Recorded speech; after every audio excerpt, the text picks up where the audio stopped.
we're going to talk about lesson 17.2, which of course is all about relating fractions, decimals, and percents for sure.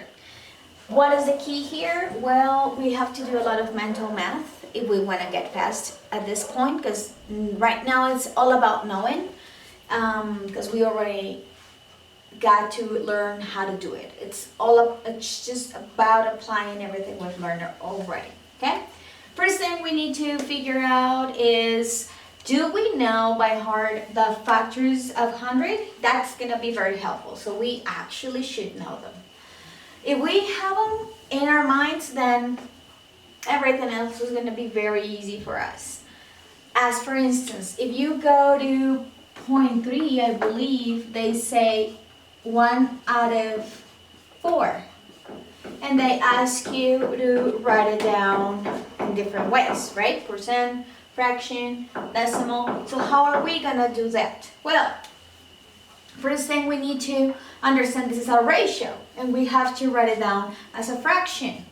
So if we do 1/4, that would be the corresponding ratio right there. Now, if I wanna make it a ratio for a percent, then I know that 4 and 25 are factors, and so I would actually be able to get 25 out of 100, right?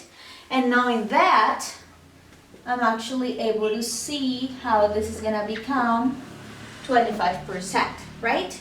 Now, I do believe they don't require you to get the the decimal here, but we would actually get to also see how this is 0.25. And why is that? Because we need to remember that to get a percent into a decimal, we just have to divide by 100 and that's it.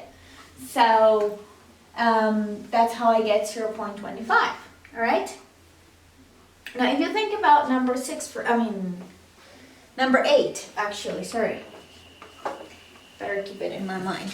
So if I think about number 8, which is, you gotta take 1.5% now, right? And we need to write it down as a decimal and as a fraction. How are we gonna do that? Well, as I was telling you guys a minute ago, I'm gonna take 1.5 and I'm gonna divide it into 100. How is that gonna work? Well, I just have to move the point to the left. Remember, how many times? Twice. So it would be 1 and 2. Here is gonna be the point now. And then everything else, I fill it out with zeros. So I actually know this is gonna be 0.015. So that is my decimal right there. Now, how do I get the fraction? Well, I take the decimal. I know there are 3 decimal places here. So I know the decimal in the denominator is gonna tell me that is 1,000. And then I know the number I have is actually 15. The 2 zeros to the left are not going to count. So here I got the decimal and here I got the fraction. See?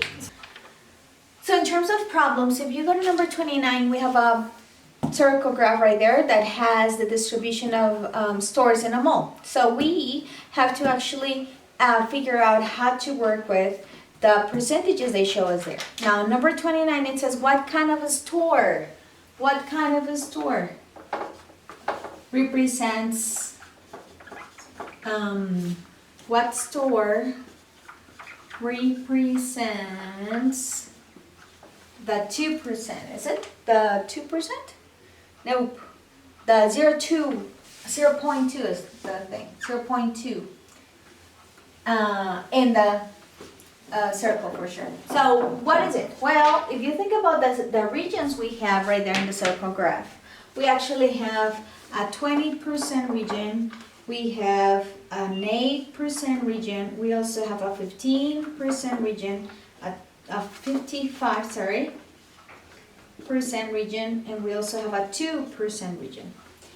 If we want to figure out these numbers as decimals, it's all about dividing into 100. We just have to divide by 100. Now, what that tells me is that I take the 20, I know the decimal point is right here, so I move it twice to the left. 1 and 2. So it's right here now, right? So what I'm getting is 0.25. 20, right? And then if I do the same with everybody else, if I do the same, then I'm just going to have 8 here, same thing, 1, 2, and fill out with zeros, which is 0.08. Then I have 15, 1, 2, so it's gonna be 0.15 here. Then I have 55, 1, 2, so that is 0.55. And then I have 2, 1, 2, decimal point, and fill out with zeros, 0.02. Now if you think about these regions, 0.20 is actually the same as 0.2. So this is my answer, okay? So I do know that the answer is going to be casual. It's going to be casual clothing. Okay, that's story. Now, if you think about number 30, number 30 says, what are those stores that together get you into a fourth of the space? Now, there's one thing you need to remember. 1/4 means actually 25 out of 100. So that is 25%. So we're looking for the 25%. This way is way easier. Why? Because I already have the percents here. If you think about it, my mental math kind of tells me that I need to use the 8% plus the 15%. Yes, and then that would probably be 23. So I need a 2% more, right? And so what that pretty much tells me is that children's store, right? And then the shoe store, and then the specialty store. And that's it. See? So it's all about being able to divide into 100 if I have the percent, right? Or to find equivalent ratios when I have fractions, then to find equivalent ratios to see if I can actually find the fraction in terms of 100, right? The percent ratio. But it all is about using what we have learned already, okay? So that's it, pretty much. We're gonna be working with lesson 17.3 later.